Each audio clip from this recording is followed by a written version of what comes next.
मीनाक्षी आली तू। हाँ। तू ऐसा कर, पहले भांडी घस दे। हाँ ठीक है। मैं रोहन को दूध दे के आती हूँ। रोहन, अरे रोहन उठ रे। अरे ये क्या हुआ? अभी तो 8:30 भी नहीं और तू इतनी जल्दी तैयार भी हो गया, और वो भी अपने आप। अरे आई, तुम भूल जाती हो ट्यूशन के में सरप्राइज मिलने वाला है। अच्छा बच्चू, इसलिए अपने आप इतनी सुबह उठ के तैयार हो गया। अरे दूध तो दो। आई काउंट करो। अच्छा 1 2 3।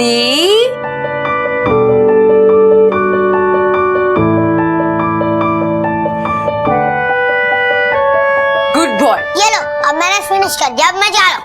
अरे अरे रोहन बेटा, दूध तो पी ले। इतनी जल्दी कहाँ जा रहा है बेटा? अरे पापा ट्यूशन जा रहा हूँ। ट्यूशन? मैं 9:30 बजे तक वापस आ जाऊंगा, आप तब तक ऑफिस में जाना। नहीं जाऊंगा बेटा, तू जब तक ट्यूशन से नहीं आएगा मैं यहीं वेट करूंगा तेरा। जल्दी से आजा, फिर सरप्राइज। मैं सरप्राइज रेडी रखना। सरप्राइज में तैयार रखूंगा, यहीं तेरा वेट करूंगा। जल्दी से आजा। ऑफिस में जाना। बिल्कुल नहीं जाऊंगा। चल चल जा। भाग अब। बाय। बाय।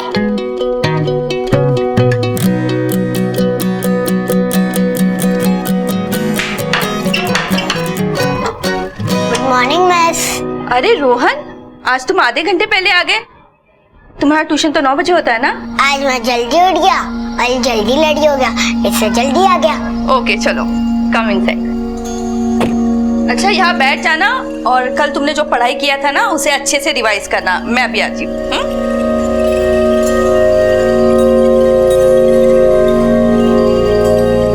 हो गया तुम्हारा? हाँ मिस, मैंने रिवाइज भी कर लिया, होमवर्क भी कर लिया। अब क्या करना है? Oh wow, very good. आज सब कुछ इतना फटाफट सॉल्व किया, क्या बात है? बाबा मुझे एक सरप्राइज देने वाला है। अच्छा, और वो सरप्राइज कब मिलेगा तुम्हें? ट्यूशन के बाद। ओह, इसीलिए आज तुम आधा घंटे पहले आए।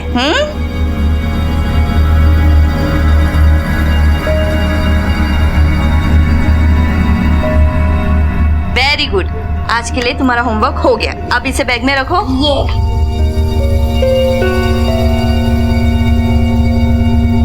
मुझसे तो वेट नहीं हो रहा है रोहन की आंखों में वो खुशी देखने के लिए, जब तुम उसे बताओगी कि हम उसे घुमाने कश्मीर लेके जा रहे हैं। पता है, तुम्हारे सरप्राइज के चक्कर में वो इतना एक्साइटेड था कि आधी रात तक सोया ही नहीं, और आज सुबह भी खुद उठकर अपने आप तैयार हो गया। अरे तुम मानोगी नहीं कि कब से वो स्नोमैन बनाना चाहता था, कब से वो बर्फ में खेलना चाहता था, लेकिन मेरी इतनी औकात ही नहीं हो पाई कि मैं उसे नासिक से भी बाहर कहीं घुमा लाऊं। अरे तो क्या हुआ अमन, अब तो हम उसे ले जा रहे हैं ना। शायद इसीलिए कहते हैं कि भगवान के घर में देर है लेकिन अंधेर नहीं है। अरे देर से याद है, 10 बज गए, अभी तक आया नहीं रोहन। अरे हाँ। पूछो कहाँ है। मैं अभी पूछती हूँ। मुझे ऑफिस के लिए देर हो रही है। हाँ प्रीति दीदी। रोहन की ट्यूशन खत्म नहीं हुई अभी तक? अरे वो तो कब की खत्म हो गई है, उसे जाके 40 मिनट हो गया। अमन, क्या हुआ? शोभा कह रही है कि रोहन के उसके घर से निकले 40 मिनट हो गए। 3 माला ऊपर चढ़ के आने में इतना टाइम तो नहीं लगता। अपनी नई साइकिल की क्रेज में नीचे गया होगा। मैं देख कर आती हूँ। चाबी? क्या हुआ? साइकिल की चाबी तो ये पड़ी है, फिर कहाँ गया होगा? अरे कल तक तो इतना एक्साइटेड था तुम्हारा सरप्राइज जानने के लिए। अरे प्रीति, बच्चा है वो। अब बच्चों का दिमाग हवा की तरह होता है, 2 मिनट यहाँ 2 मिनट वहाँ। मुझे लगता है मनन के घर गया होगा। हाँ। मैं अभी जाकर देखती हूँ।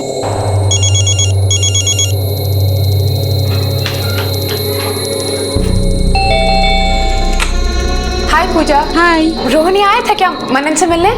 मनन तो सो रहा है, और रोहन तो आज दिखा ही नहीं सुबह से।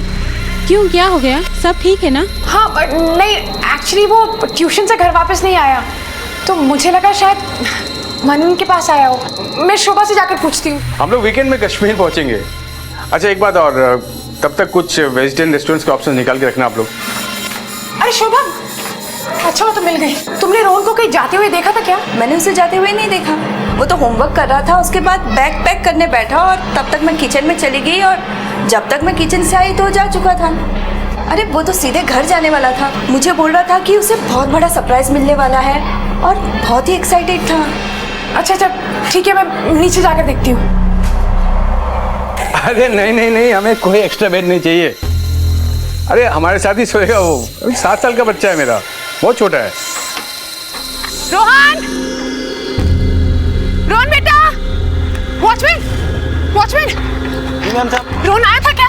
देखा उसे? रोहन बाबा तो यहाँ नहीं आया। सारा दिन तो आप यहाँ बैठे रहते हो, किस लिए आपको रखा है? अरे आते जाते लोग को देखना चाहिए ना। मैम साहब हम सच बोल रहे हैं, हम यहीं पर थे, सिर्फ 2 मिनट के लिए गए थे बाथरूम करने के लिए। अरे पगार किस बात की लेते हो आप? काय झालं प्रीति, क्यों चिल्ला रही है इसके ऊपर और इतनी घबराई हुई क्यों है? काकी वो रोहन कहीं नहीं मिल रहा है। 1 घंटा पहले शोभा के घर से ट्यूशन पढ़ के निकला था पर अभी तक घर नहीं आया।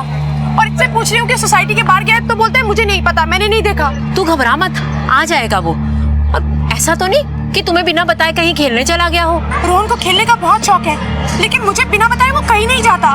कुछ नहीं होता, हाँ भरोसा रख। आइए अगर चलना लौकर। घबरा मत, वो आ जाएगा और इसको बोल ढूंढने के लिए पूरे जहां। हाँ ठीक है काकी, हम ऐसे करो सोसाइटी के बाहर जाकर देखो कहीं वो बाहर ना हो। जी मैम साहब। नासिक की एक साधारण सी सोसाइटी में रहने वाले प्रीति और अमन की जिंदगी में सब कुछ सामान्य था। रोजमर्रा की घर गृहस्थी की चुनौतियां थी, कुछ पैसों की तंगी थी, लेकिन घर के चिराग 7 वर्षीय बेटे रोहन के साथ जिंदगी खुशहाल थी। लेकिन एक दिन उनका बेटा रोहन उनकी जिंदगी से कुछ रहस्यमय अंदाज में गायब हो गया। घर घर जाकर पूछा, हर जगह पता किया, लेकिन बच्चा कहीं नहीं मिला। हैरान परेशान माता पिता पुलिस के पास जा पहुंचे। आपके बच्चे को गायब हुए कितना टाइम हो गया? सर 4 घंटे से ज्यादा हो गए। हमने उसे सब जगह देखा सर, उसकी ट्यूशन टीचर के घर, पड़ोसियों के घर और उसके दोस्तों के घर भी, सोसाइटी में भी देखा सर, लेकिन वो कहीं भी नहीं। बच्चे की कोई तस्वीर? रोहन नाम है इसका।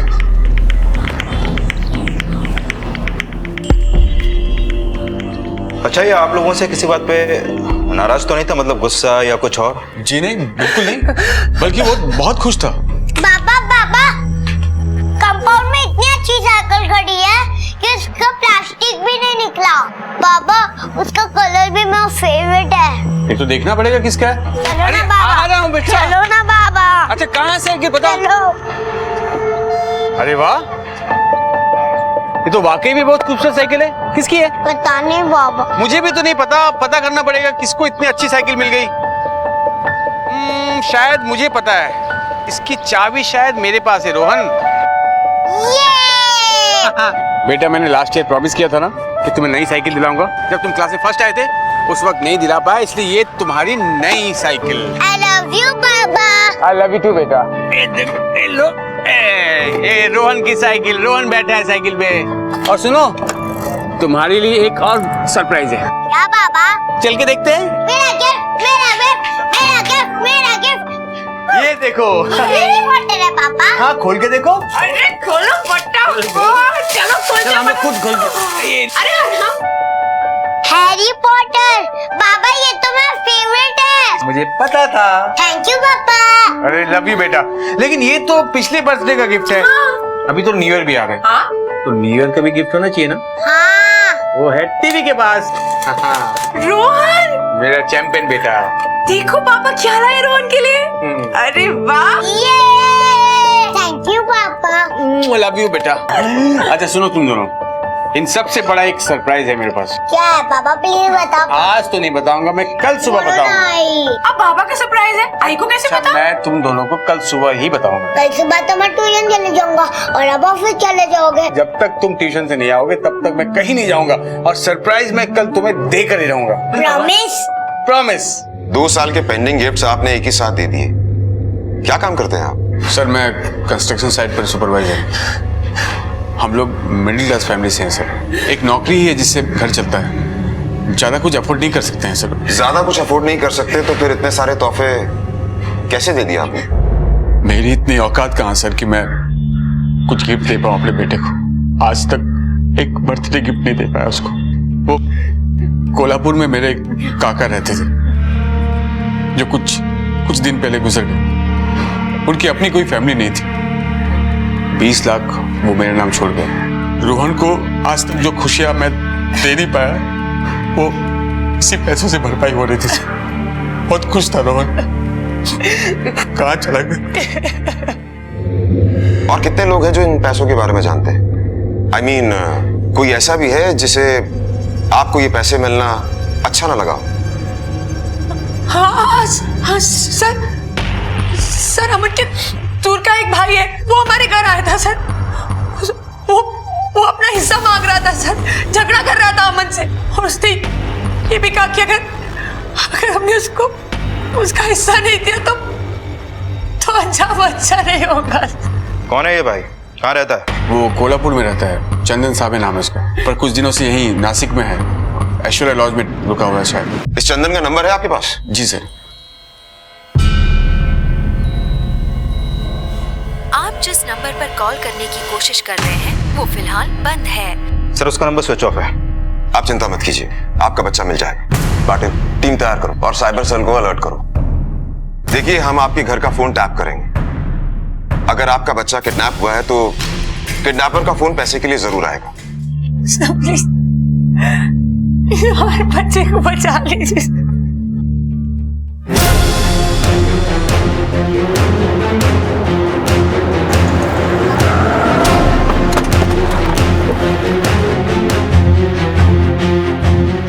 मैडम, चंदन सवे नाम का आदमी आपके होटल में रुका हुआ है, उसका रूम नंबर? सर वो तो 1 घंटा पहले ही चेकआउट कर गए।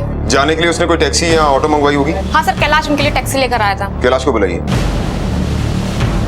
हेलो कैलाश, रिसेप्शन पे आना प्लीज। चंदन ने ये रूम बुक करने से पहले कोई आइडेंटिटी प्रूफ दिया होगा।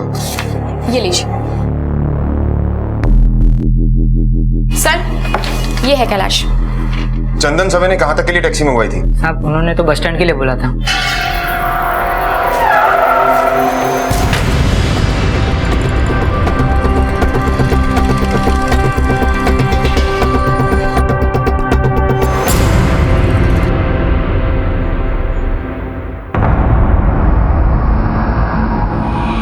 तेरा नाम चंदन है? हाँ साहब, लेकिन क्या हुआ? चल पुलिस स्टेशन। लेकिन क्या हुआ साहब? मैंने चल। अरे मुझे क्यों पकड़ के ले आ रहे हैं? लेके चलो इसे। सर तेरा मोबाइल क्यों बंद है? फोन चार्ज करना भूल गया था साहब। मैंने कुछ नहीं किया है साहब। क्या बोला था तूने अमन को? पछताना पड़ेगा। हाँ? वो मेरे भी काका थे साहब। उनके आखिरी दिनों में सिर्फ मैं ही उनका हालचाल लेने जाता था साहब। कोई झांकने तक नहीं आता था साहब उधर। और ये अमन, इसने एक बार भी साहब फोन करके उनका हालचाल तक नहीं लिया। और मुझे बाद में पता चला कि काका का सारा पैसा अमन को मिल गया साहब। मुझे बहुत बुरा लगा था साहब। इतना कि तूने उनके बच्चे को किडनैप कर लिया? नहीं साहब, मैंने ऐसा नहीं, बिल्कुल नहीं किया साहब। मैं तो बस अपनी बात रखने के लिए अमन के घर गया था साहब। सारा पैसा तुम नहीं रख सकते। जैसे तुम उनके रिश्तेदार थे ना, वैसे मैं भी उनका रिश्तेदार था। अमन, आधा पैसा मेरे को देना पड़ेगा। हाँ, मैं बता देता हूँ। देखो चंदन, तुम बेकार ही गुस्सा हो रहे हो। काका ने ये पैसे मुझे दिए हैं, इसका मतलब मेरा है। और काका ने कुछ सोच समझ के ये फैसला लिया होगा ना।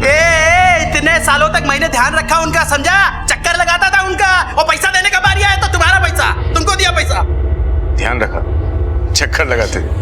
अरे काका को भी पता था और सबको पता था कि तुम किस मकसद के लिए चक्कर लगाते थे। देखो अमन, साफ साफ बात है, 20 लाख में से आधा हिस्सा मेरा पास। सराफत से पैसा दे दो मेरे को, नहीं तो मेरे को पैसा लेना आता है, मैं बता रहा हूँ। हाँ, तुम ऐसे मेरा हक नहीं मार सकते। 2 दिन के लिए इधर होटल ऐश्वर्या में रुका हूँ। देखो 2 दिन का वक्त है, तुम सोच लो। हाँ, वरना बहुत पछताना पड़ेगा, मैं बोल दे रहा हूँ। वो सब मैंने गुस्से में बोला था साहब। मैं क्रिमिनल नहीं हूँ साहब, और रोहन मेरे बेटे के जैसा है साहब। देख, तेरी कुंडली हम निकाल ही लेंगे। तेरे लिए अच्छा होगा कि तू सब सच सच बता दे। साहब आज सपन मैंने कुछ नहीं किया है साहब। मैं आपको बता चुका हूँ साहब। मैं ऐसा नहीं कर सकता हूँ साहब। तांबे, साहब मैं हाथ जोड़ के आपसे विनती कर रहा हूँ साहब। मैंने कुछ नहीं किया है सर। सर इसके कॉल डिटेल्स के लिए बोल दिया है, कल तक आ जाएगा। और होटल में पूछताछ की है। किडनैपिंग के समय ये होटल में ही था। प्रीति और अमन के फोन टैप हो रहे हैं ना? हाँ सर, मोबाइल के साथ लैंडलाइन भी टैप कर रहे हैं। अपना एक साइबर सेल ऑफिसर उनके घर पे सेटअप कर रहा है। कहते हैं कि पैसा अच्छे अच्छों का ईमान हिलाकर रख देता है, फिर क्या अपना और क्या पराया। चंदन झूठ बोल रहा था या सच, ये तो जल्द ही पुलिस की तहकीकात से पता चल जाएगा। लेकिन रोहन के माता पिता पर जो बीत रही थी उसकी कल्पना भी नहीं की जा सकती। वक्त ने अजीब सा मजाक किया था उनके साथ। पैसों के अभाव में जी रहे इस परिवार के पास जब धन आया तो उनकी जिंदगी की सबसे बड़ी खुशी उनका बेटा कहीं खो गया। इतना तो साफ हो गया था कि इस अपराध के पीछे अमन का भाई चंदन हो या फिर कोई और, लेकिन रोहन को गायब करने के पीछे लक्ष्य सिर्फ वो पैसे ही थे। लेकिन ताज्जुब की बात यह थी कि फिरौती को लेकर अमन को अब तक कोई कॉल नहीं आया था, या फिर शायद आने वाला था।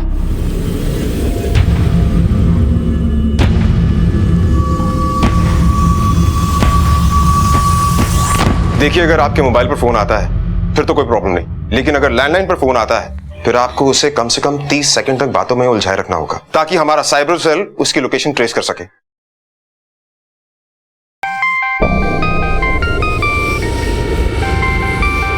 देखिए प्लीज। अननोन नंबर है। रिसीव कीजिए और लाउड स्पीकर पे डालिए। Hello. Hello mister Aman Wagle.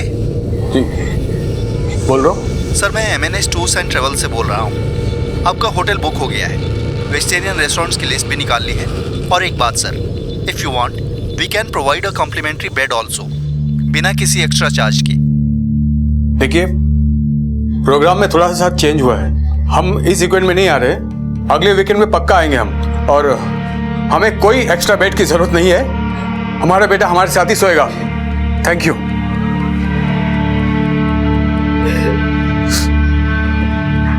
Preeti,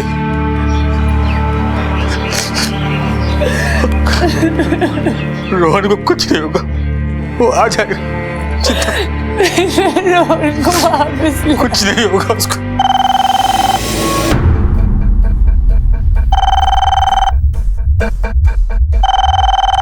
please call receive कीजिए और देखिए 30 सेकंड तक उसे बातों में उलझाए रखिएगा प्लीज।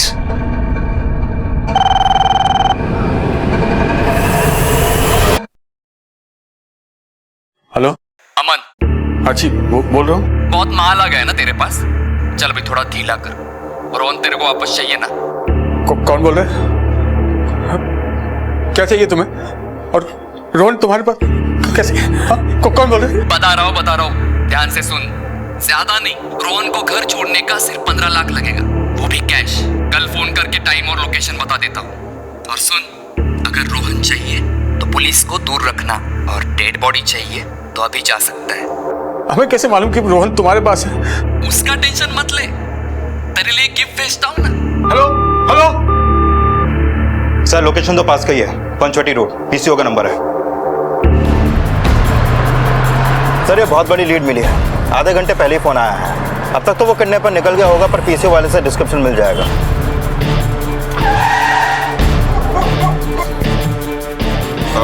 देखिए। हाँ बोलिए।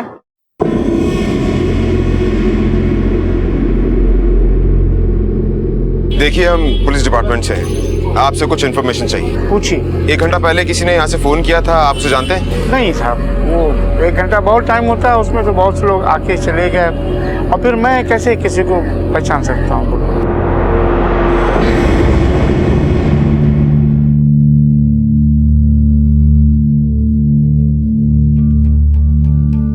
मुझे मेरा रोहन वापस चाहिए, प्लीज उसे वापस ले।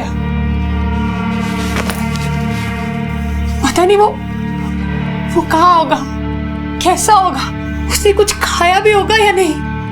उनको पैसे चाहिए ना, तो तुम सारे पैसे दे दो। अरे जब पैसे नहीं थे हमारे पास तब भी तो खुश थे ना हम। प्रीति, बात पैसे की नहीं है। अरे मैं सारे पैसे देने के लिए तैयार हूं, लेकिन यकीन कैसे करोगी उन पे? अगर उन्होंने पैसे लेकर भी रोहन को वापस नहीं किया तो? देखो, पुलिस कार्रवाई कर रही है, वो सब ठीक हो जाएगा। याद है ना उन्होंने क्या कहा था कि अगर हमने पुलिस को बताया तो वो हमारे रोहन को। प्रीति, ऐसा कुछ नहीं होगा, मैं सब ठीक कर दूंगा। रोहन आ जाएगा, तुम हिम्मत रखो बस।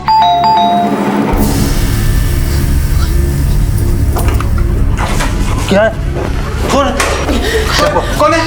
कौन है यहाँ? तो कोई भी नहीं।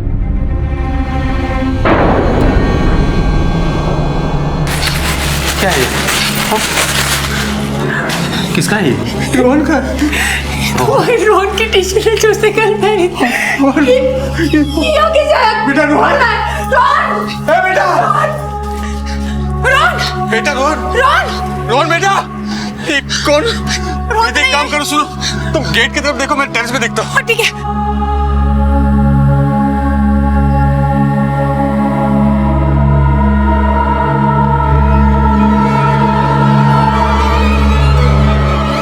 रोहन। खौफ और डर का व्यापार करने वाले आमतौर पर खुद बहुत डरे हुए होते हैं। ऐसे में वो क्या कर जाएं, कुछ कहा नहीं जा सकता। रोहन का किडनैपर पैसों को हासिल करने के लिए डेस्परेट हो रहा था और इस बात का अंदाजा उसके आखिरी एक्शन से लगाया जा सकता था। लेकिन सबसे बड़ा रहस्य तो यह था कि अपराधी हाउसिंग सोसाइटी में आया, पैकेट छोड़ा, ना किसी ने उसे आते हुए देखा और ना ही किसी ने जाते हुए। पुलिस का मानना था कि हो ना हो अपराधी सोसाइटी के अंदर से ही आया था। फिर तो खोज कहीं और नहीं बल्कि अंदर ही होनी चाहिए थी।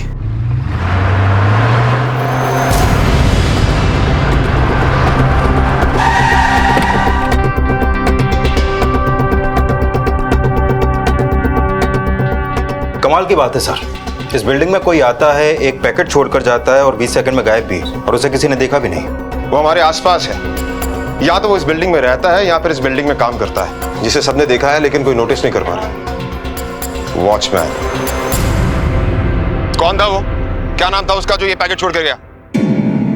पता नहीं साहब, हमने यहाँ पर किसी को आते जाते नहीं देखा साहब। जीता जागता आदमी आता है, पैकेट छोड़ता और निकल जाता है, और तूने इसे देखा नहीं? सच बता रहे साहब, हमने नहीं देखा किसी को भी आते। और ये पैकेट कहाँ से आ गया हमको नहीं मालूम है।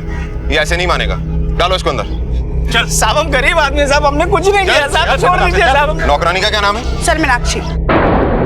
उसे भी लेकर आओ। Okay sir.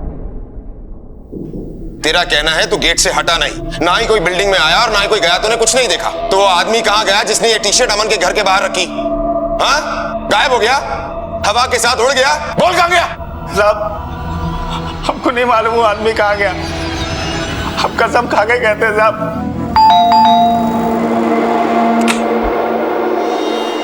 हमारे बिल्डिंग से बच्चा गायब हुआ है, पता है? हाँ सुना तो है, लेकिन कुछ ज्यादा पता नहीं। हाँ, एक रात पहले मैंने उसे देखा था, फिर दूसरे दिन सुबह प्रीति उसे ढूंढ रही थी, फिर पता चला कि अचानक गायब हो गया। वो लड़का कौन है? ये मेरा बेटा है संजय। क्या काम करता है? अभी पढ़ाई खत्म की है, नौकरी की तलाश कर रहा है। आप रोहन को कब से ट्यूशन पढ़ा रही है? लगभग 1 साल से। और कितने बच्चों को ट्यूशन पढ़ाती हैं? 4-5 बच्चे हैं और सभी इसी बिल्डिंग के हैं। ट्यूशन पढ़ाने की कोई खास वजह? आप तो जानते हैं कि एक की कमाई से कुछ नहीं हो पाता। मतलब पैसों की प्रॉब्लम रहती है। तुझे पता था कि उनके घर में पैसा है? मुझे कुछ नहीं मालूम था साहब। जोर से बोल, एक पढ़ेगी ना, बरोबर बोलेगी, बोल जोर से। हाँ, मुझे मालूम था कि उनके घर में पैसे रखे हुए हैं। अब ये बता कि तुझे पता कैसे चला कि उनके घर में पैसा है? वो उस दिन किचन में दीदी, मेरे को थोड़ा एडवांस मिलेगा क्या? ज्यादा नहीं, सिर्फ 1000 रुपया। मेरा बच्चे को कल स्कूल से घर वापस भेज दिया। क्यों, क्या हुआ? फीस लाने के लिए। मेरा तबीयत भी ठीक नहीं है, डॉक्टर के पास भी जाना है। मैं आपको जल्दी वापस कर दूंगी। तिकडे था मीनाक्षी, देती है मैं।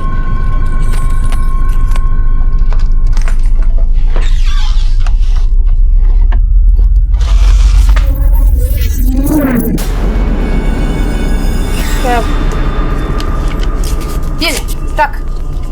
दीदी मेरे को तो 1000 चाहिए। 2000? अरे तू रख ना, तेरे को बच्चे के स्कूल का फीस देने का है ना, डॉक्टर के पास भी जाना है और फिर दवा भी तो लेना है। आजकल दवाई कितना महंगा आता है मालूम है तेरे को। अब अगले महीने में एडजस्ट करेंगे, ठीक है? अब अपनी किडनैपिंग का प्लान बता, किसके साथ बना है किडनैपिंग का प्लान? बोल, रोहन को कहाँ रखा है? आप ये क्या बोल रहे हो साहब? मैं रोहन पापा को अपने बच्चे के जैसा प्यार करती हूँ, मैं उसको कैसे? नहीं साहब, मैंने कुछ नहीं किया, मुझे कुछ नहीं मालूम, मुझे कुछ नहीं मालूम, मैंने कुछ नहीं किया, मैं सच बोलती हूँ साहब, मुझे कुछ नहीं मालूम।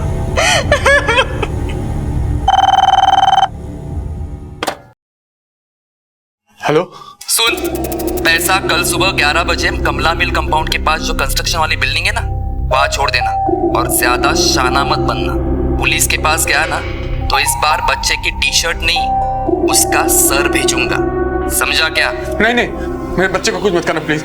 मैं पैसे लाऊंगा कल, मैं कमला मिल जाऊंगा, पैसे लाऊंगा। प्लीज मेरे बच्चे को कुछ मत करना प्लीज। हेलो सर, बच्चे को मारने की धमकी दे रहा सर, कुछ कीजिए सर। You don't worry. पता लगा? यस सर, इस नंबर से फोन आया था। इस नंबर की कुंडली निकालो पाटिल। सर देखिए मिस्टर अमन, प्लीज आप हमारे साथ कोऑपरेट कीजिए। हम ऐसा जाल बिछाएंगे कि वो बच नहीं पाएगा। हम हर हाल में उसे पकड़ लेंगे। पैसे का बैग तैयार कीजिए प्लीज। नहीं, हमें आपकी कोई मदद नहीं चाहिए। जाइए आप हमारे घर से। अमन, अमन बोलो इनको कि जाए हमारे घर से। प्रीति समझो। अमन तुम समझ क्यों नहीं रहे हो? उन लोगों ने मना किया था पुलिस को पता नहीं। वो मार देंगे हमारे रोहन को। देखिए आपके बच्चे को कुछ नहीं होगा, हम उसे बचा लेंगे।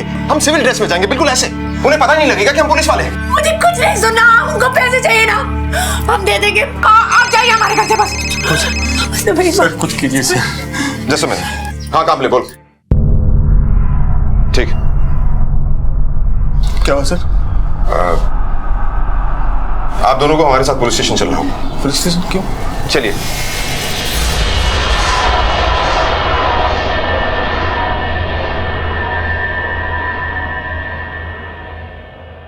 इस बैग को पहचानती हैं आप?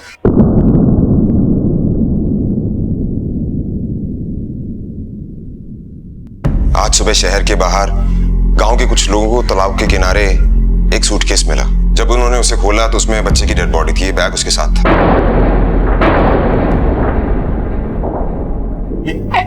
ऐसा एंग्री बर्ड्स वाला बैग तो मेरे रोहन के पास भी था, लेकिन सर ये मेरे रोहन का नहीं है।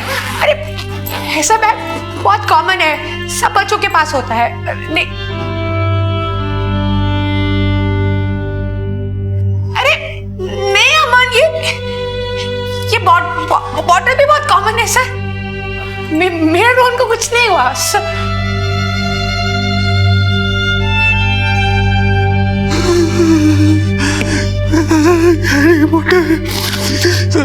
मैंने अपने बच्चे को गिफ्ट दिया था। मेरा बेटा अमन।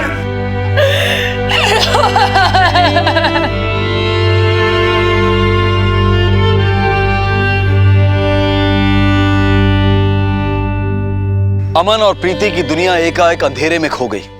उनके जीवन का चिराग बुझ गया। सिर्फ चंद रुपयों के लिए किसी ने उनके आशियाने को तहस नहस कर दिया। प्रीति और अमन के केस में अचरज की बात तो यह थी कि अपराधी ने बिना पैसे लिए ही रोहन को मार दिया। लेकिन क्या वो अब भी बच पाएंगे?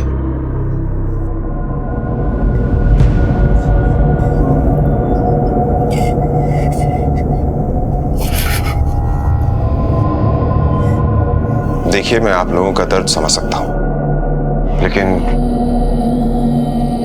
मेरी आप लोगों से यही रिक्वेस्ट है कि हमें आगे बढ़ना चाहिए।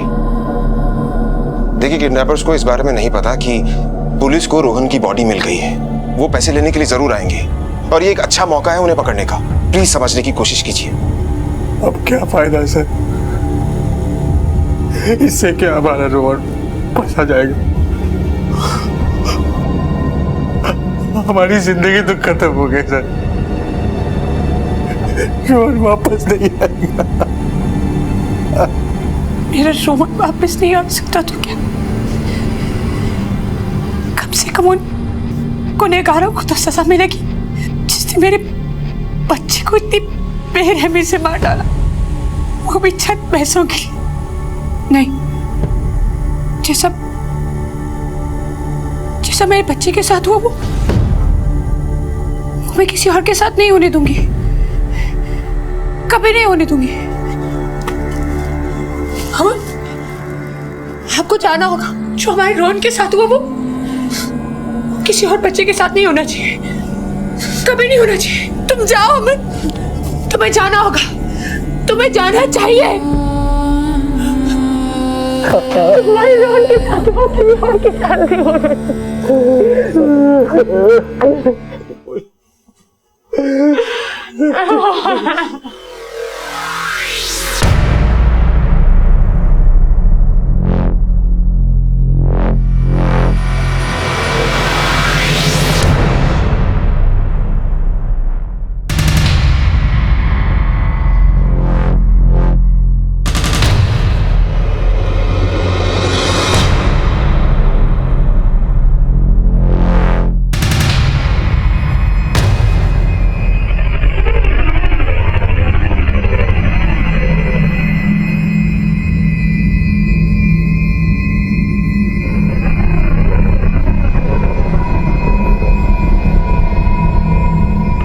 Patil, be alert. Yes sir.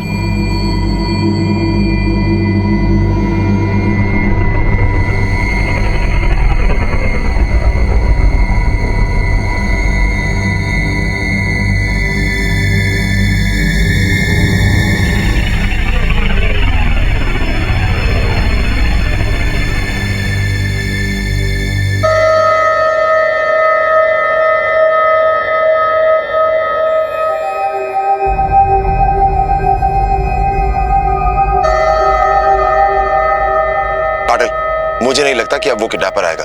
Let's move. Okay sir.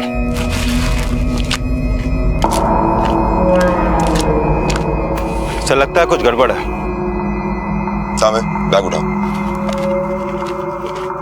Patil, उसे पता कैसे चला कि हम लोग वहां पर हैं? वरना मुझे कोई रीजन समझ में नहीं आ रहा उसके बैग वहां से ना उठाने का। सर जिस मोबाइल से फिरौती के रकम के लिए फोन आया था वो प्रीपेड कार्ड था और उस कॉल के बाद से वो नंबर ऑफ है। सर रिकॉर्ड से पता चला है कि इसी नंबर से धुले जिला के अंबेडकर नगर में किसी से 3 बार बात हुई है और जिस व्यक्ति से बात हुई है सर उसका नाम महेश नाइक है और ये है उसका डिटेल्स।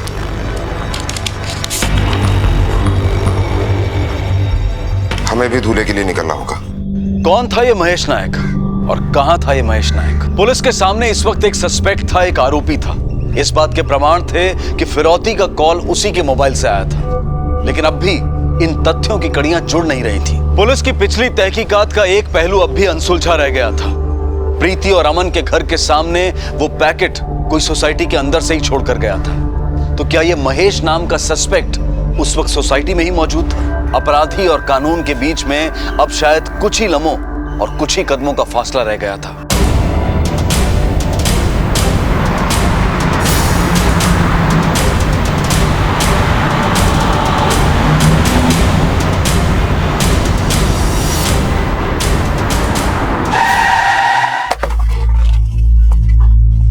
आइए सर, आइए, थोड़ा आगे आइए सर, यही है वो घर। अरे यहाँ तो ताला लगा हुआ है। सर उस औरत से पूछते हैं। सुनिए जरा। बोला साहब। ये सामने वाले घर में ताला बंद है, क्या आप बता सकते हैं ये लोग कहाँ गए हैं? नहीं साहब, माहित नहीं। आपको कुछ आइडिया है कि इस घर में कौन रहता है, क्या करता है, क्या नाम है उसका? नाम तो नहीं पता, पर हाँ ये आदमी अजीब सा है, अकेला रहता है, कोई फैमिली भी कभी देखी नहीं उसकी। पता नहीं क्या करता है क्या नहीं करता है, कुछ पता नहीं चलता। इससे पहले कब देखा था? ये सोमवार से तो वो आया ही नहीं है। पाटिल, हम लोग सही ट्रैक पर हैं। एक काम करते हैं, इस घर की तलाशी लेते हैं। जी सर। चलिए। तांबे। Yes sir. तोड़।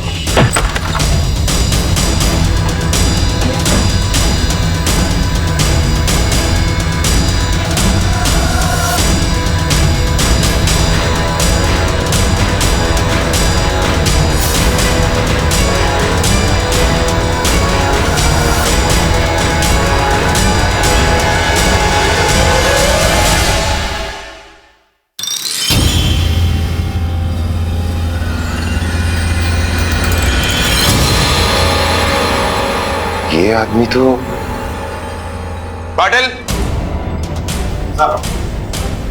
इस आदमी को मैंने उसी बिल्डिंग में देखा है।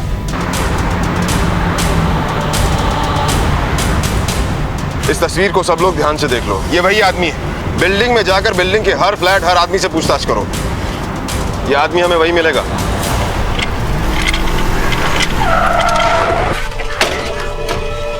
किसे देख, नहीं रहता है क्या ये? ध्यान से देख, कभी तो देखा होगा तूने ऐसे। अरे नहीं साहब, इनको तो हम कभी नहीं देखे और ना ही इस बिल्डिंग में रहते हैं ये। हमें आपके घर की तलाशी लेनी है।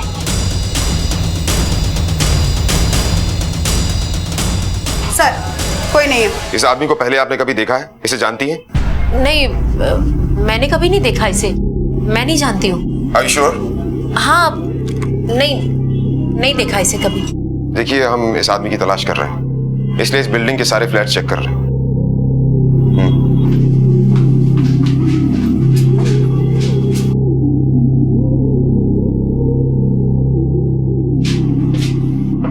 नहीं। सर इनके अलावा इस घर में कोई नहीं है।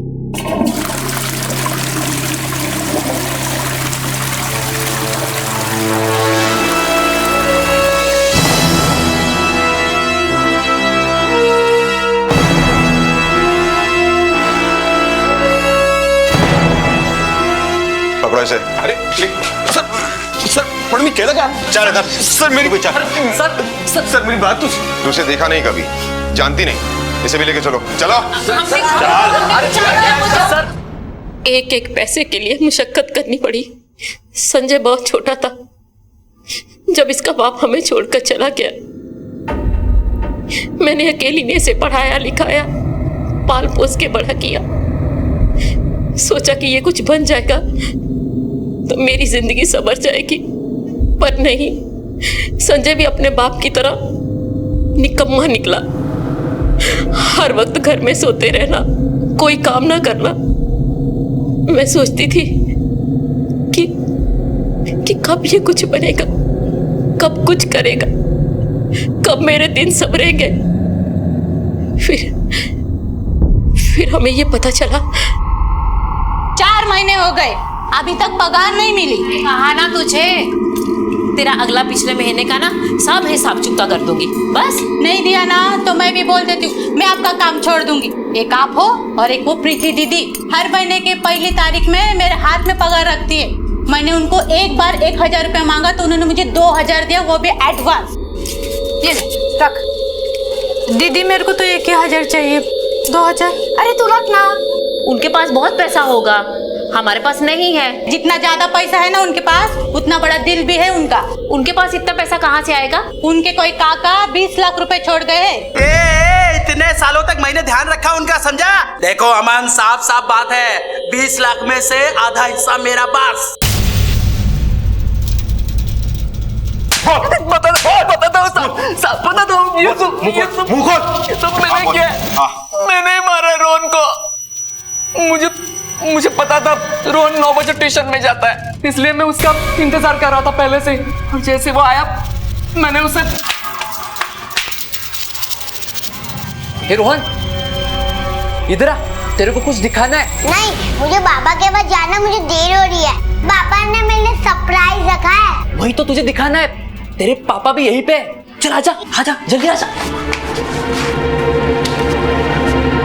हमें मजबूरन उसे मारना पड़ा, क्योंकि वो हमें पहचान रहा था और कोई चारा नहीं था हमारे पास। क्यों मारा बच्चे को? मैंने मारा सर। क्या मारा बच्चे को? संजय का फोन आया था मेरे को साहब। संजय बोल रहा हूँ। हाँ संजय बोल रहे, क्या हुआ? एक बच्चे की बॉडी को ठिकाने लगाना है। अरे हारेपन, तुम लोग उधर क्या लफड़ा किए जो मतलब? और वो सब कुछ छोड़ यार, तुझे पैसे चाहिए कि नहीं? अरे करने का रे, तो जल्दी यहाँ पे आ। वो संजय मेरे को इस काम का 5 लाख रुपया देने वाला था। मेरे को भी पैसों का जरूरत था साहब। उसको बॉडी को ठिकाने लगाने के लिए जगह की तलाश थी साहब, तो मैं उसको ताला वाली जगह पर लेकर गया था।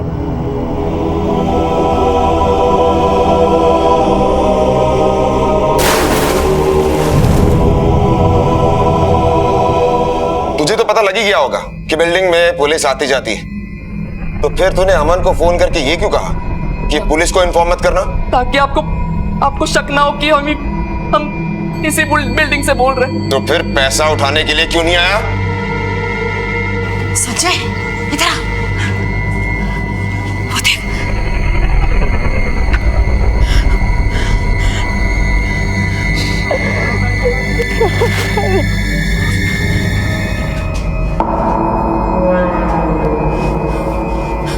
मतलब बॉडी मिल गई इनको, अब सब खत्म हो गया।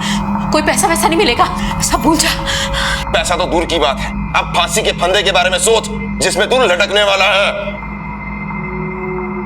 रोहन की हत्या भारती और संजय ने उसकी ट्यूशन खत्म होने के 15 मिनट बाद ही कर दी थी।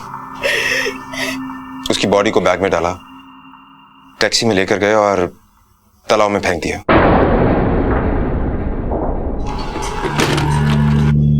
आई अगर चलना लवकर। थाम रे, येते आ जाएगा वो। हाँ घबरा मत, वो आ जाएगा। देखा था, मैं वही खड़ी थी, मेरे सामने वो बैग को खाई में डाल के लेके, लेकिन मुझे क्या पता था कि मेरा रोहन, मैं कुछ नहीं कर सकी, मैं कुछ नहीं कर सकी। अब देखना चाहिए था।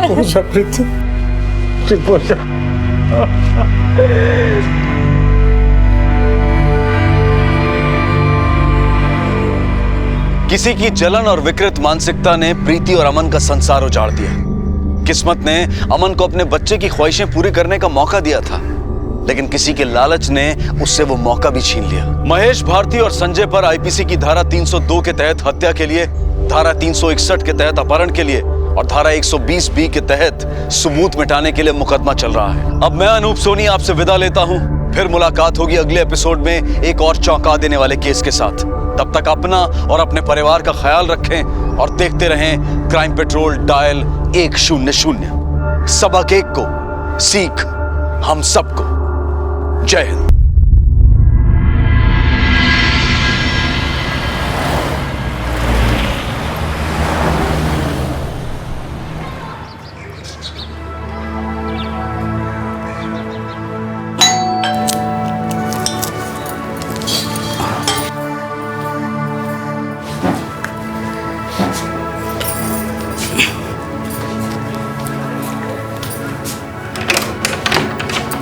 अरे तू नमस्कार आई। काम पे नहीं गया? हाँ जाना है ना, बाद में जाना है। आ जा। आई हाँ अभी ना बहुत हो गया तेरे घुटने का। हाँ इस महीने ऑपरेशन करा डालो। हाँ रे करा लूंगी। हाँ और नहीं तो क्या। ये रिमोट किधर रखा है? देख वहीं कहीं होगा।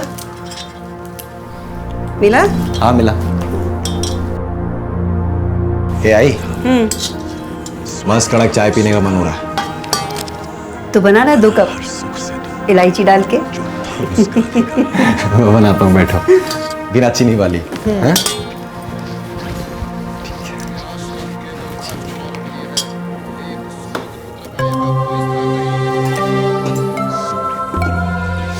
आई हाँ स्वीटी स्कूल नहीं गई क्या?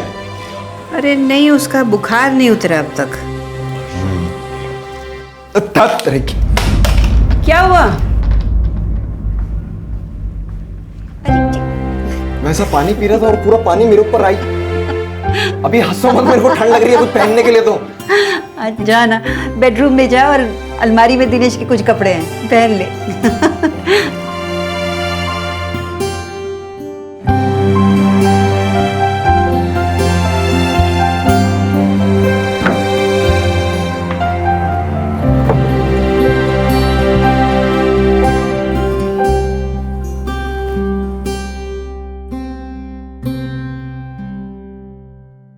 सोनू मामा,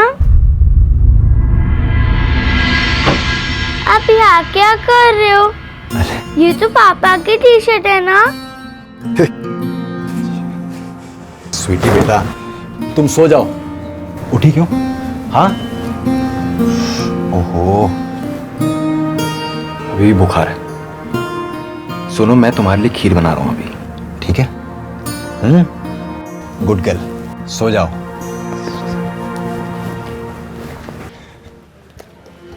ये ठीक है ये? अरे तुझे तो एकदम ठीक हो गया। आपका बैंक वाला काम हुआ?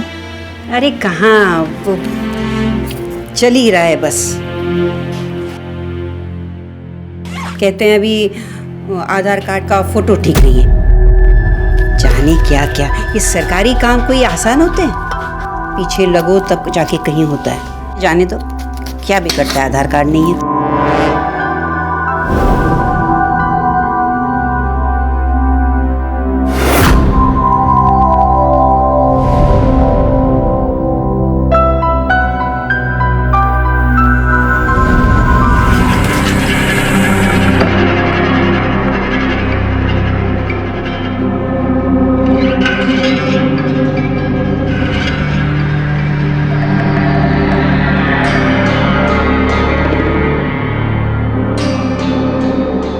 अरे दादा प्रीमियम भरा की नहीं रे। Hello hello. हाँ अरे पॉलिसी लैप्स हो जाएगा, बाद में हमको मत बोलना कि हम नहीं बोला। अब जल्दी जाके प्रीमियम भर दो।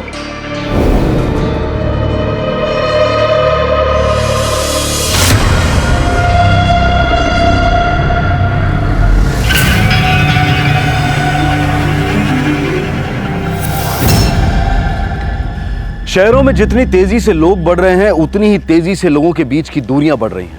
हमें अक्सर ये नहीं पता होता कि हमारे पड़ोस में क्या हो रहा है। ऐसी स्थिति में जो बड़े बुजुर्ग अकेले रहते हैं वो अपराधियों के लिए आसान शिकार बन जाते हैं, और अगर अपराधी कोई करीबी इंसान हो तो खतरा और भी बढ़ जाता है। लक्ष्मी वागले सोनू को अपने बेटे जैसा मानने लगी थी।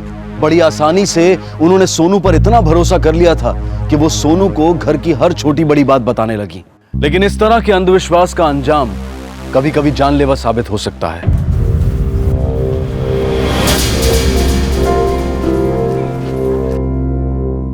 सर, हाँ, पता किया फोन किसने किया था? सर, एक मिस्टर चैटर्जी हैं, उन्होंने फोन किया था। पाटिल, बाकी लोग का स्टेटमेंट लो। चलो उस चैटर्जी को मिलते हैं। ये रहे मिस्टर चैटर्जी। नमस्कार सर। नमस्कार। आपने फोन किया था? है सर, वो बच्ची स्वीटी लक्ष्मी की पोती थी और उसकी माँ श्वेता 7 महीने पहले ऑफ हो गई। तब से वो अपनी नानी के ही साथ रहती थी। नहीं सर, स्वीटी के बाप दिनेश वो तो अलग रहता था। लक्ष्मी और दिनेश में पट्टी नहीं थी और सास और दामाद में तो आए दिन लड़ाई झगड़ा होता था। सर, 3-4 महीने पहले दिनेश 3 नंबर के एक फ्लैट में शिफ्ट हुआ है। उसके बाद लड़ाई थोड़ा कम हुआ है, नहीं तो ये रोज का ही था सर। अभी फिलहाल में किसी नए आदमी को इनके यहाँ आते जाते देखा है? ना सर। एक मिनट सर। सर, हम दोपहर में फ़ोन पे किसी से बात कर रहा था तो अचानक एक औरत भागती हुई सीढ़ियों से छत की तरफ चली गई। अब ये औरत कौन थी हमको मालूम नहीं था।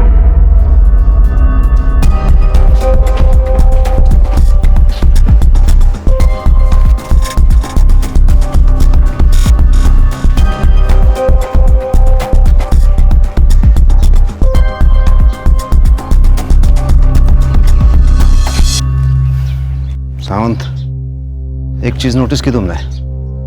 छत इंटरकनेक्टेड है। हाँ सर, और छत के जरिए एक बिल्डिंग से दूसरी बिल्डिंग में आराम से आ जा सकते हैं। ये छत का चप्पा चप्पा स्कैन करो, हो सकता है खून की छींटे, जूतों के निशान या फिर कोई और सुराग मिल जाए। जी सर। चल। चैटर्जी साहब, ये छत हमेशा खुली रहती है क्या? हाँ सर। तुम कौन हो? मैं सर सोनू, ये 2 नंबर बिल्डिंग में रहता हूँ। 2 नंबर तो यहाँ क्या कर रहे हो? मैं सर, फैमिली जैसी थी मेरी ये। लक्ष्मी आई को आई बुलाता था सर मैं। स्वीटी मामा बोलती थी सर मेरे को। मैंने मना किया था आई को कि दिनेश को घर से बाहर मत निकालो।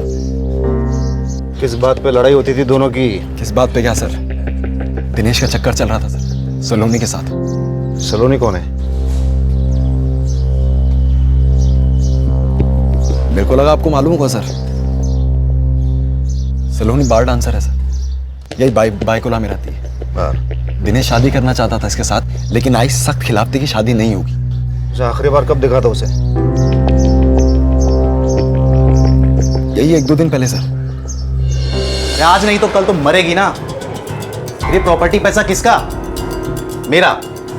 उसमें से 1 लाख रुपए तो मांग रहा हूँ, क्या प्रॉब्लम है? मेरी बेटी आईसीयू में थी और तू इसके साथ। कुछ भी भूली नहीं हूं मैं। अरे 1 लाख क्या 1 रुपया नहीं दूंगी मैं तुझे इस नचनिया पे लुटाने के लिए। और देखते रहना, सारा पैसा मैं स्वीटी के नाम कर जाऊंगी। तू ऐसे नहीं मानेगी बुढ़िया। अब देख मैं तेरे से कैसे पैसा निकलवाता हूँ। चल सलोनी।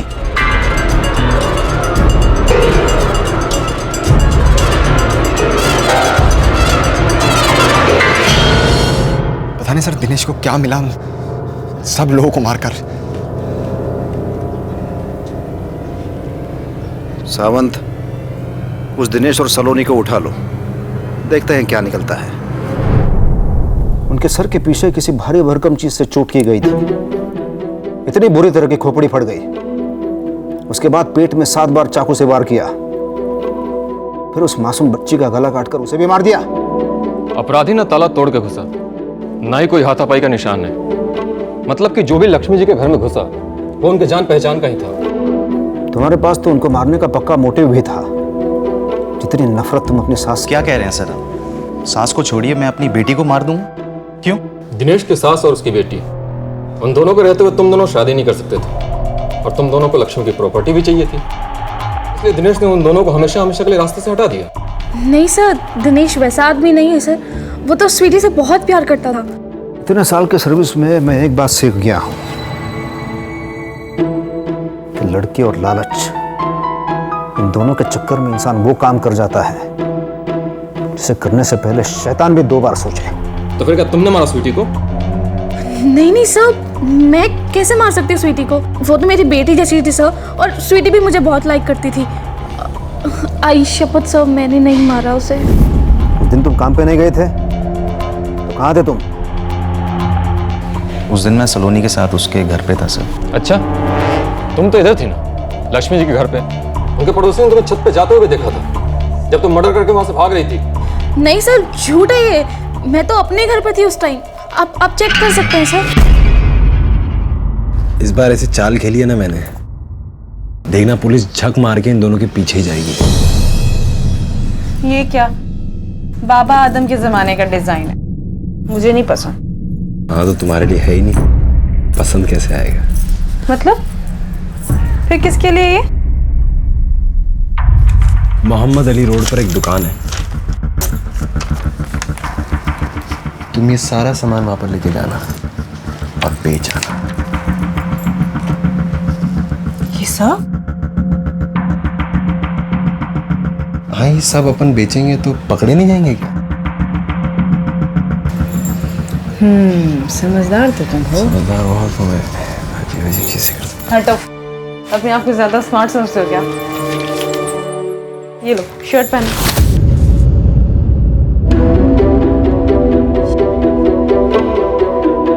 जल्दबाजी में गलती कर दी ना दिनेश राव। देखो तुम्हारी टी शर्ट मिल गई उस बिल्डिंग के पीछे कचरा पट्टी से, और स्वीटी और लक्ष्मी जी के खून के निशान भी है इस पे। क्या नहीं? टी शर्ट मेरा ही है सर ये, और जब से घर शिफ्ट किया 5 महीने पहले तो टी शर्ट वहीं पे रखा था आई की अलमारी में। देखो ये कहानी किसी और को सुनाना, समझा? वरना हलक में हाथ डालकर सच्चाई निकलवा लूंगा। आखिरी बार पूछ रहा हूँ, सच बताओ। सर मैं सच बोल रहा हूँ सर, पिछले 5 महीने से टी शर्ट मैंने नहीं पहना, आई शपथ।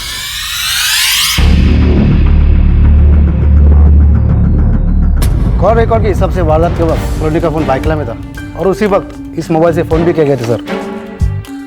इसका मतलब सर चैटर्जी ने जिस लड़की को भागते हुए देखा था वो सलोनी नहीं थी। उनका एलिबाई क्रॉस चेक करो, पता करो क्या ये लोग वाकई में उस वक्त भाईकाला में थे या फिर ये पुलिस को भटकाने की चाल है।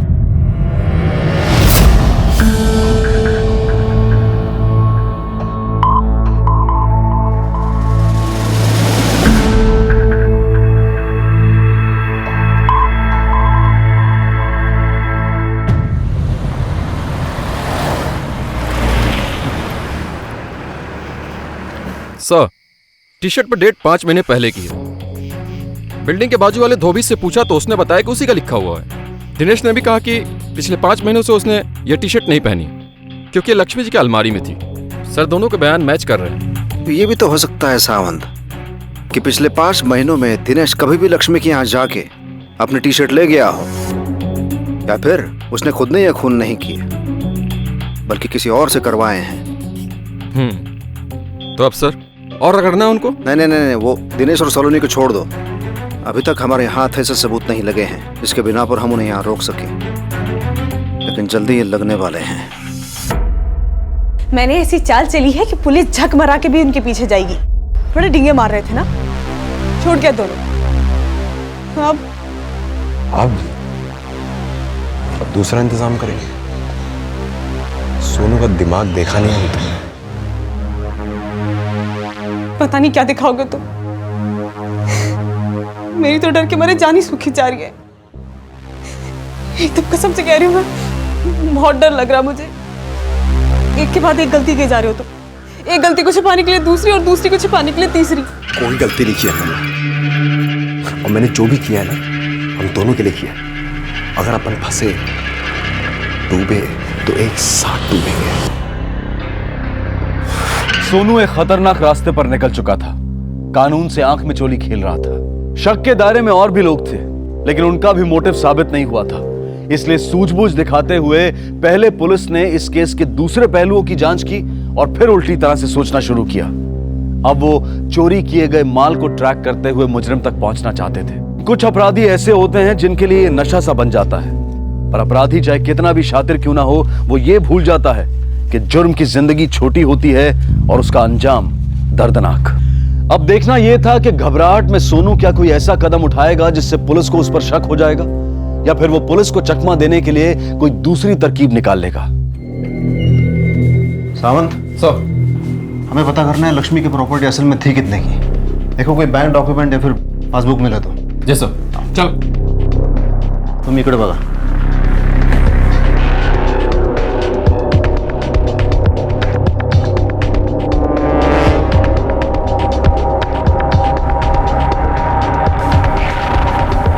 हाँ सावन। कुछ नहीं मिला सर।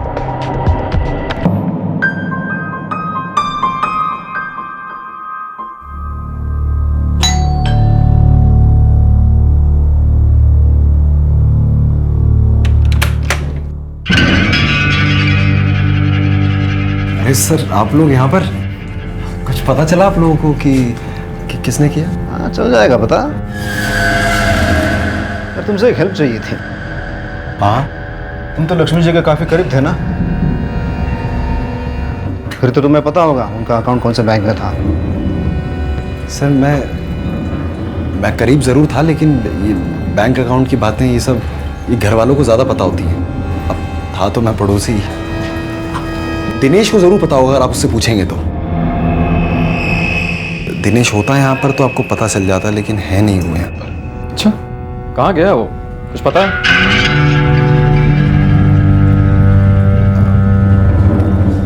सर मालूम नहीं है कि बोलना चाहिए नहीं बोलना चाहिए। अब दिनेश है मेरे बड़े भाई जैसा, लेकिन तो पैसे लोगे मुंह खोलने के?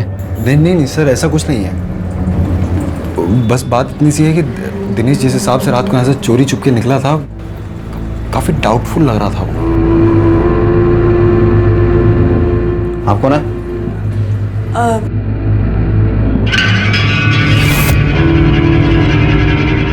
ये मेरी भाभी है। नमस्ते। नमस्कार।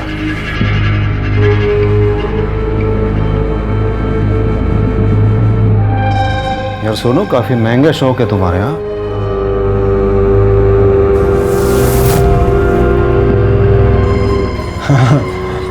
हाँ सर वो थोड़ा बहुत मुझे म्यूजिक का शौक है। तो वो काम क्या करते हो तुम? काम तो सर मैं सेल्समैन हूँ। मैं पावर ऑप्टिमाइजर बेचता हूँ घर घर जाकर। ये मेरे भैया हैं। हाँ जी। हाँ आप लोगों को लग रहा होगा कि सेल्समैन की सैलरी में कैसे इतना सब कुछ। भैया अमेरिका में रहते हैं। हाँ वहाँ से हर महीने पैसे भेजते हैं, तो सब कुछ सब नहीं। चाय अरे भाभी दो कप। नहीं सुनो, चाय कॉफी फिर कभी। बस इतना बताओ, तुम्हें पता है लक्ष्मी जी का अकाउंट कौन से बैंक में था? नहीं सर सच में मुझे मालूम नहीं है, लेकिन आप बताइए ना क्या बात है। सर एक आइडिया है। बिल्डिंग के मेंटेनेंस का चेक जनरली सेक्रेटरी के पास जाता है, शायद उन्हें पता हो। हाँ चैटर्जी अंकल को पता होगा, वो इस बिल्डिंग के सेक्रेटरी हैं। हाँ मैं लेके चलता हूँ आपको, चलिए। चल। नमस्कार सर, लक्ष्मी जी का एसबीआई में अकाउंट था। का पेमेंट वगैरह सब क्लियर है? हाँ सर, लक्ष्मी जी का मेंटेनेंस का पेमेंट हर महीने के 5 तारीख को आ जाया करता था। ये फोटो कब की है? 4 साल पहले का है सर, गणेश उत्सव का। क्या देख सकता हूँ मैं? हाँ सर।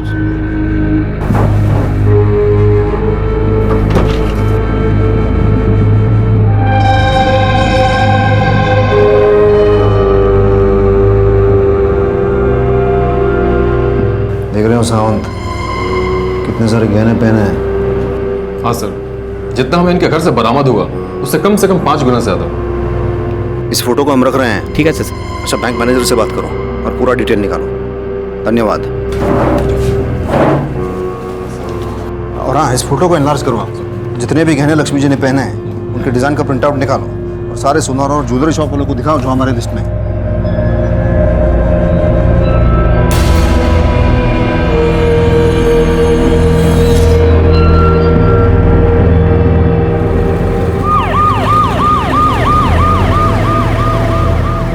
सावंत, एक बात शुरू से खटक रही है मुझे।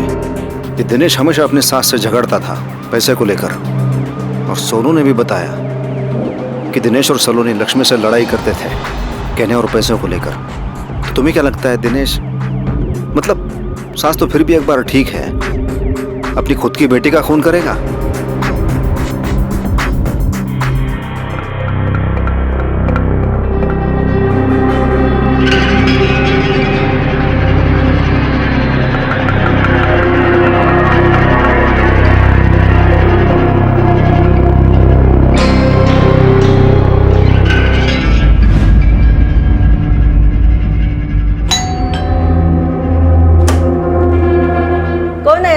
आंटी केबल कंपनी से आया। अच्छा आजा। सलोनी मैडम है क्या? नहीं रे, वो तो बाहर गई है। क्या काम था? वो मेरे को फोन किया मैडम ने, कह रही थी कि केबल का प्रॉब्लम है, कुछ चैनल नहीं चल रहा। तो चेक कर लेना, मेरा मराठी चैनल भी क्लियर नहीं दिखता है। मैं अभी बराबर चेक करता हूँ। हाँ मौसी पानी मिलेगा क्या? हाँ देती हूँ।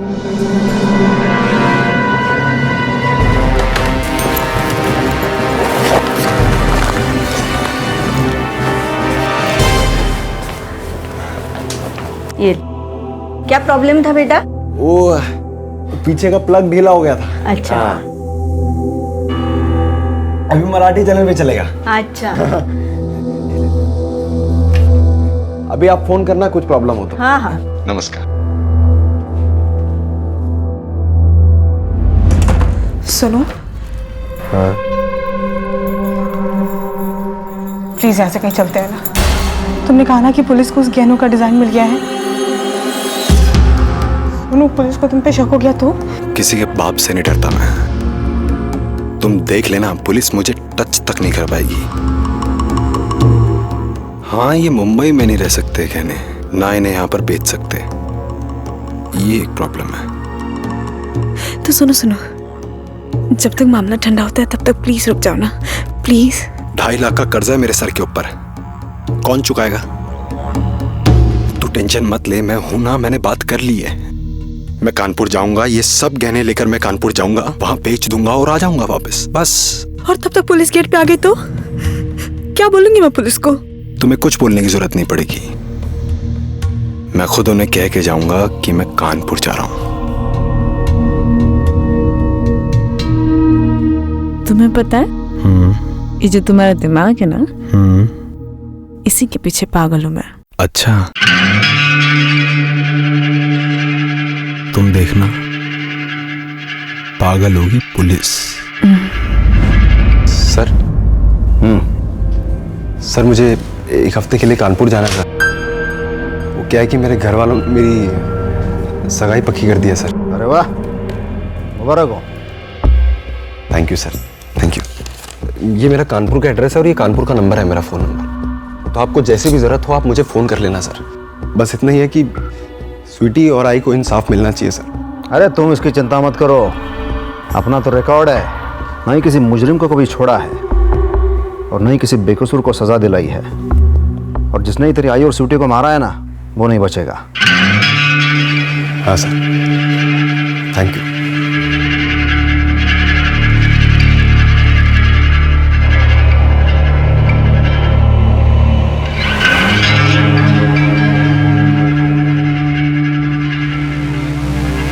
हाँ आमिर भाई, हाँ मैं कह रहा हूँ कि सब सेट हो चुका है।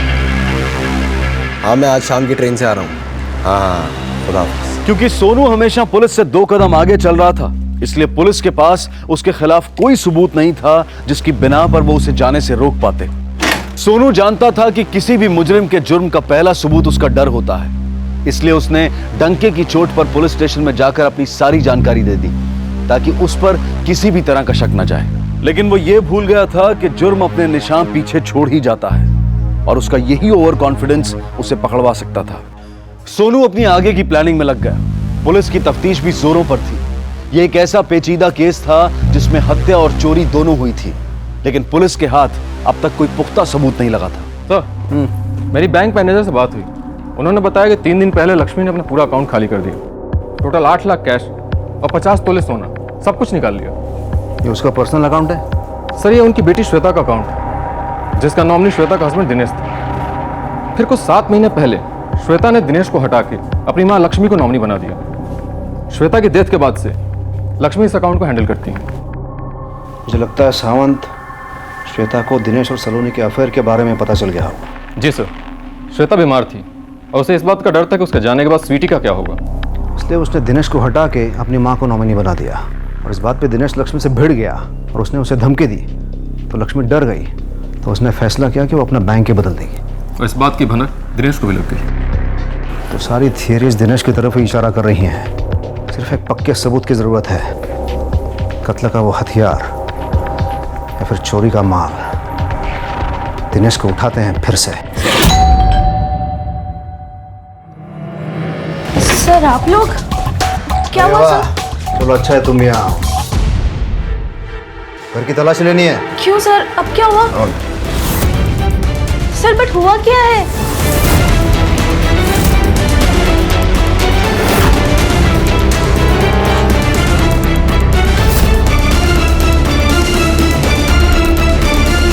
सर कैश और ज्वेलरी। मुझे नहीं पता कहाँ से आया। आई शपथ सब। बाकी का पैसा ज्वेलरी कहाँ है दिनेश? सर मुझे नहीं पता सर। ये लोग ऐसे नहीं बताएंगे। ले चलो इन दोनों को। चल सर नहीं सर, चल एक मिनट सुन सर। चल। क्या हुआ सर? कोई प्रॉब्लम?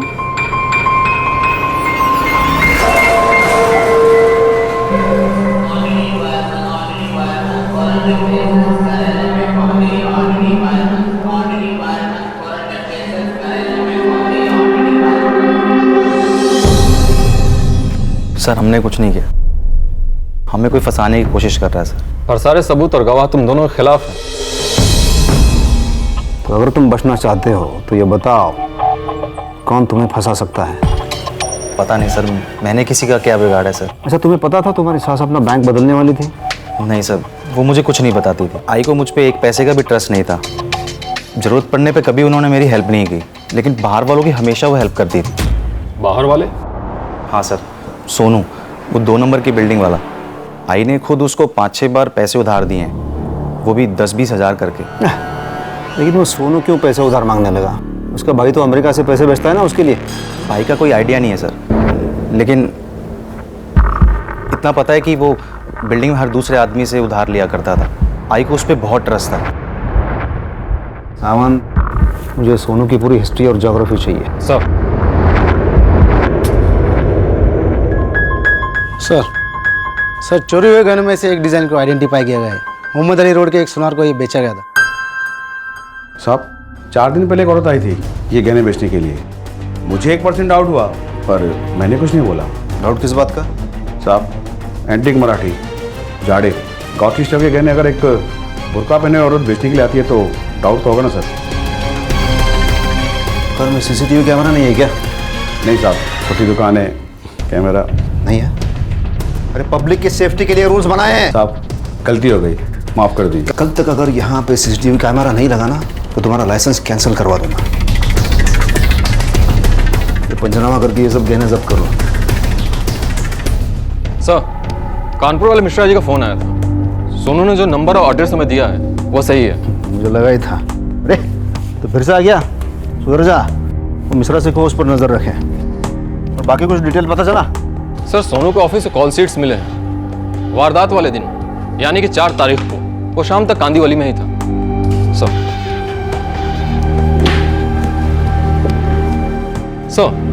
रजिस्टर में जो टाइम दर्ज है उसके हिसाब से जिस वक्त मर्डर हुआ उस वक्त उसने 2 सेल भी किए, तो मर्डर कैसे कर सकता है? कहीं हम गलत तो नहीं जा रहे सर? उसका बैंक डिटेल चेक किया तुमने? पिछले 1 साल का बैंक स्टेटमेंट्स निकलवाए हैं। एक बड़ी ही इंटरेस्टिंग बात सामने आई सर। शुरू के 7 महीनों में पहली तारीख को उसके भाई के फॉरेन अकाउंट से 1 लाख रुपए ट्रांसफर हो जाते थे, लेकिन पिछले 4 महीनों से 1 भी रुपया नहीं आया और आज की तारीख में लगभग उसका अकाउंट खाली है। हाँ, तो इसीलिए वो हर किसी से पैसे उधार मांगता रहा। तो दिनेश वाज राइट। लेकिन उसके भाई ने अचानक पैसे भेजना बंद क्यों कर दिया? सर इसका जवाब तो उसका भाई ही दे सकता है। उसके फॉरेन अकाउंट से उसका नंबर निकालते हैं, सोनू के भाई से कांटेक्ट करते हैं।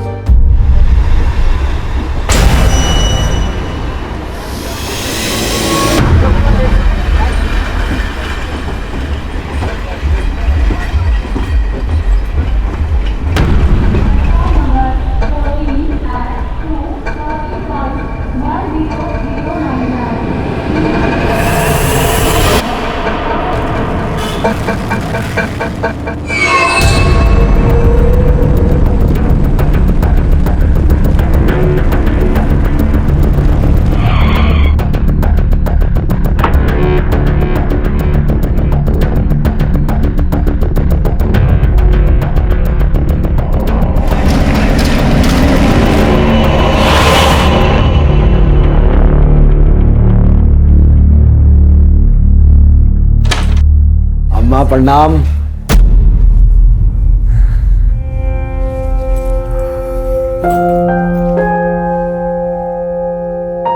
क्या हुआ? मुंह क्यों बुला के बैठी हो? सब ठीक है मुंबई में। कहा ठीक है, उस चुड़ैल ने अपनी चंगुल में फांस लिया है तुझको। अरे अम्मा, तुम हर बार एक ही बात क्यों करती हो? हाँ, छोड़ दो। तू उसे छोड़ दे और कानपुर वापस आ जा। अरे क्या रखा है बम्बई में? अम्मा, बम्बई में जिंदगी है मेरी, पैसा है वहां पर। मुझे आप लोगों की तरह कुएं का मेंढक बन के नहीं रहना है यहाँ पर। तो हर बार एक ही बात की रट लगाना छोड़ दो आप।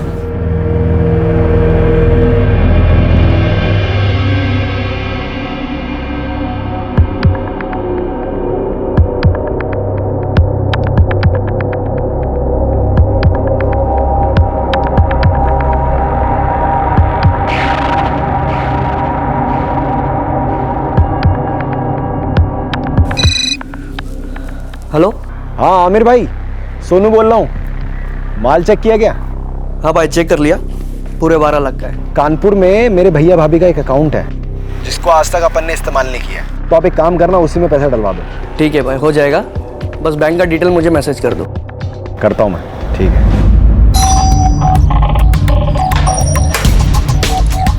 बेटा पापा है?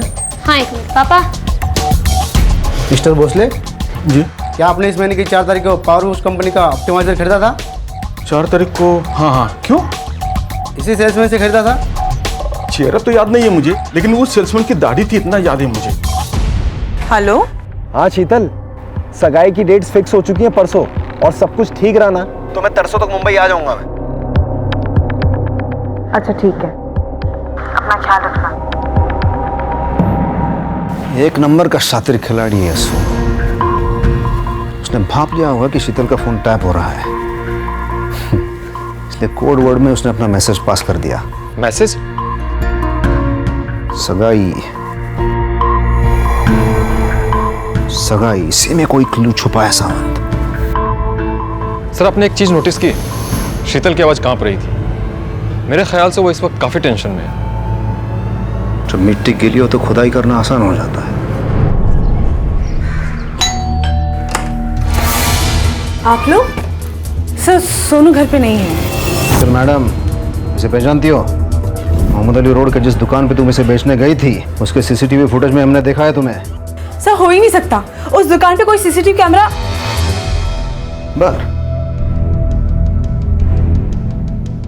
लेकिन सर, लेकिन साहब मेरी बात सुनिए। सर, इस ज्वेलरी के बारे में मैं कुछ नहीं जानती हूँ। सर एक मिनट। हाँ सर, मैं भी सेल्समैन ही हूँ। 4 तारीख को तुम ही गए थे ना कांदिवली, सोनू के बदले? 4 तारीख को बता। वो सर अपन दोनों की सेटिंग थी। दोनों में से एक का अर्जेंट कोई काम रहेगा ना, तो दूसरा उसका कॉल संभाल लेने का। तावड़े सर, इसका स्टेटमेंट लो। Perfect alibi, perfect crime. इतना परफेक्ट कि दूर दूर तक उस पर कोई शक न जाए। केस तैयार है सावंत, और गवाह भी तैयार है, और इस शीतल का कन्फेशन भी मिल जाएगा। अब इस सोनू को कोई बचा नहीं सकता, बहुत भगाया साले ने।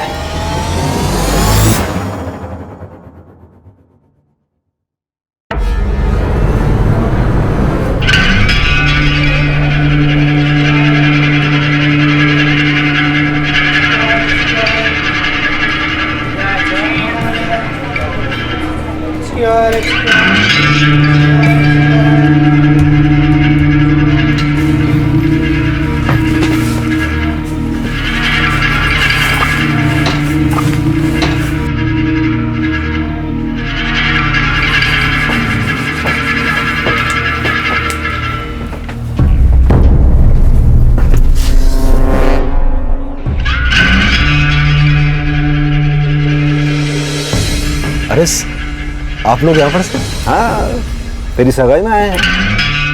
लेकिन तेरी सगाई तो टूट गई ना, तो अब कहाँ जा रहा है तू? तुम्ही से पूछ रहे हैं, बताओ। मैं कुछ समझा नहीं सर। अच्छा, हमें कैसे पता कि तुम यहाँ मिलोगे? मैं आपको खुद बता के आया था सर कि मैं कानपुर आ रहा हूँ। सर यहाँ मतलब इस वक्त इस कंपार्टमेंट में? आवड़े, तेरा ये दोस्त आमिर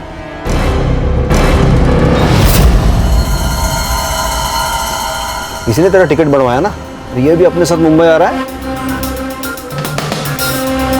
और हाँ, वो कुछ गहनों के बारे में बता रहा था, तुम्हें पता है इसके बारे में कुछ? शीतल ने सब कुछ बता दिया।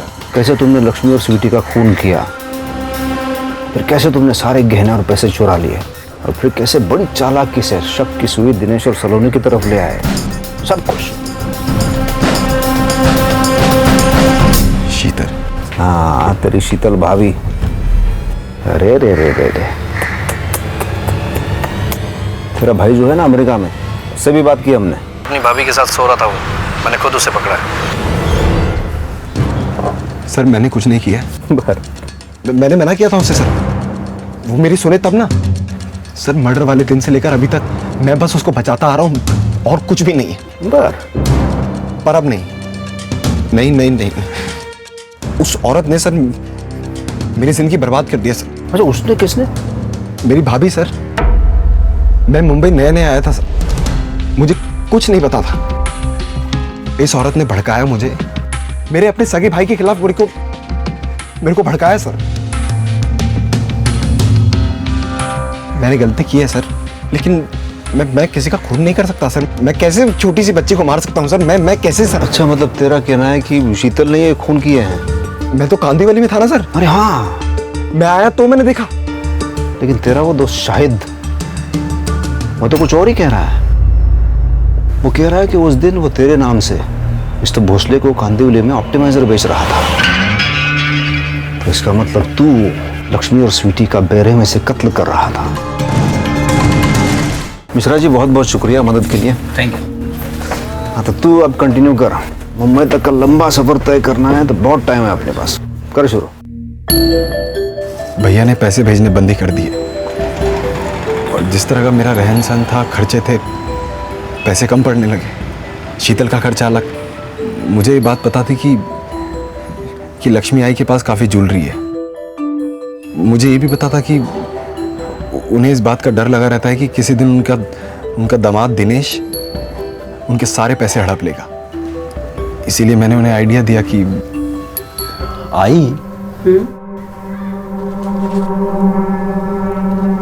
तुम ना सारे पैसे, गहने वगैरह सब कुछ निकाल कर ये वाला अकाउंट बंद कर दो। एक नया अकाउंट खुलवाते हैं और उसमें डाल देते हैं, और दिनेश को हल्की सी भी भनक नहीं लगेगी। मैं खुलवाऊंगा नया अकाउंट, हो जाएगा। मैंने कहीं पढ़ा था सर कि इंसान की खोपड़ी में एक पॉइंट होता है जहाँ पर आप किसी कुंडे जैसी चीज़ या फिर किसी भारी चीज़ से अगर चोट करें तो याददाश्त चली जाती है। मुझे पहले ये भी ख्याल आया कि मैं छोटी बच्ची को कहीं दूर छोड़ के आ जाता हूँ सर, पकड़े जाने का डर। और मानना पड़ेगा, मैट्रिक फेल है ना तू। 21 साल के सेल्समैन से इस तरह के प्लानिंग की उम्मीद नहीं की थी हमने। अबे, और अपना दिमाग सही जगह पे लगाते हैं, कुछ साल और जी लेते तुम।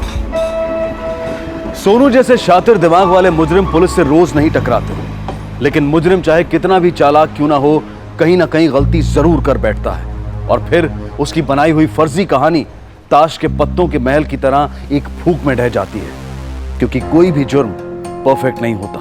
हमारे बड़े बुजुर्ग शायद अपनी तन्हाई, अपने अकेलेपन की वजह से किसी भी अनजान व्यक्ति के साथ अपने दिल का हाल बांट लें, लेकिन उनके लिए भी ये बेहद जरूरी है कि वो ऐसे किसी भी व्यक्ति पर पूरी तरह से भरोसा ना करें। साथ ही ये केस हमारे सीनियर सिटीजन्स की सुरक्षा पर एक बड़ा सवाल उठाता है। लेकिन क्या ये सारी जिम्मेदारी सिर्फ पुलिस की है? ये जरूरी है कि हम अपने आसपास में रहने वाले बड़े बुजुर्ग लोगों के बारे में जानकारी रखें और समय समय पर उनका हालचाल जानते रहें। जो माँ बाप हमारी जिंदगी बनाने में अपनी सारी जिंदगी लगा देते हैं, क्या जीवन के इस पड़ाव पर उनकी देखभाल करना हमारा फर्ज नहीं बनता? और हम ये ना भूलें कि जीवन के इसी पड़ाव पर एक ना एक दिन हम भी खड़े होंगे। अब मैं अनूप सोनी आपसे विदा लेता हूं, फिर मुलाकात होगी अगले एपिसोड में एक और चौंका देने वाले केस के साथ। तब तक अपना और अपने परिवार का ख्याल रखें और देखते रहें क्राइम पेट्रोल डायल 100। सबक एक को सीख हम सबको। जय हिंद। इस तरह के और भी एपिसोड देखने के लिए हमारे चैनल को सब्सक्राइब करें और बेल आइकन दबाना ना भूलें।